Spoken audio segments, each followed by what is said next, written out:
Сәлем достар, сіздермен Ақбота. Бүгін сіздермен мега шоколадный сметанник пирогын пісіретін боламыз.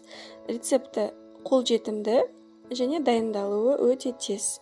Менімен бірге видеоны соңына дейін көріп, міндетті түрде жасап көруге кеңес беремін. Алдымен сливочный май болмаса маргаринді ерітіп аламыз. Оған қантымызды салып, венчикпен араластырамыз. Бір жұмыртқамызды салып, оны да жақсылап араластырып алатын боламыз. Құрғақ ингредиенттерді ұн, қопыстқыш және какаоны қосып, бірге араластырамыз және май мен жұмыртқа қосылған массамызға салып, қамыр илеп алатын боламыз. Дайын болған қамырымыздың бетін полотенцамен, болмаса пищевой пленкамен жауып қойсаңыздар болады.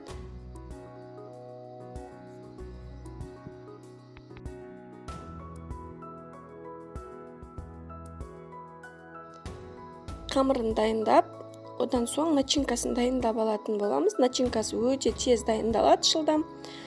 Одан соң қамырды пайдалана беруге болады, дайындап қойған қамырымызды.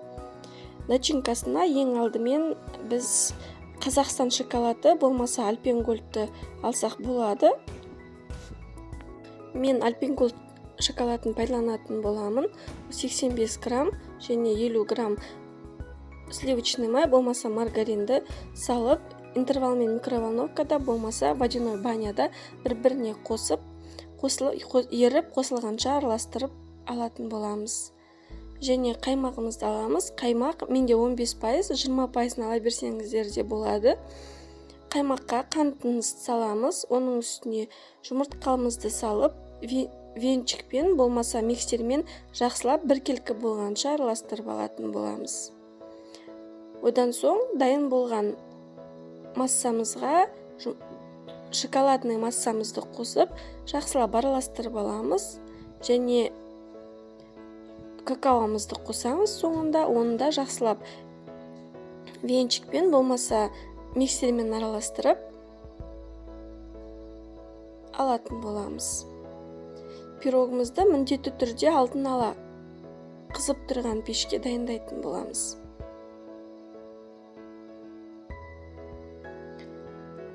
Менде форманың диаметрі 24 болады. Міне біздің салмамыз дайын болды. Қамырымызды дөңгелетіп жайып алатын боламыз.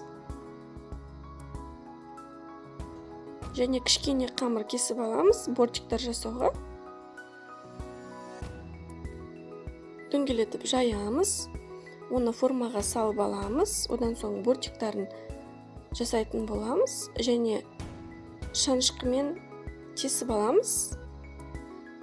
Одан соң дайын болып тұрған біздің салмамызды үстінен құйып, алдын ала қызып тұрған пеште 75-180 градуста 30-35 минут пісіріп алатын боламыз.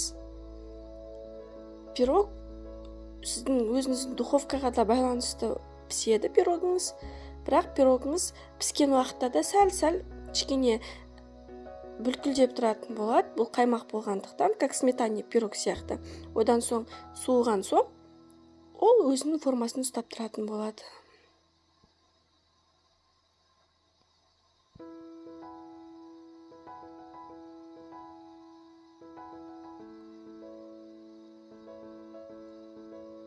Біздің пирогымыз дайын болды.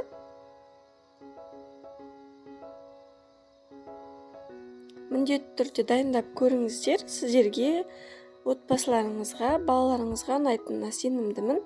Сіздерге видео ұнаса, каналға тіркеліп, лайк басуды ұмытпаңыздар.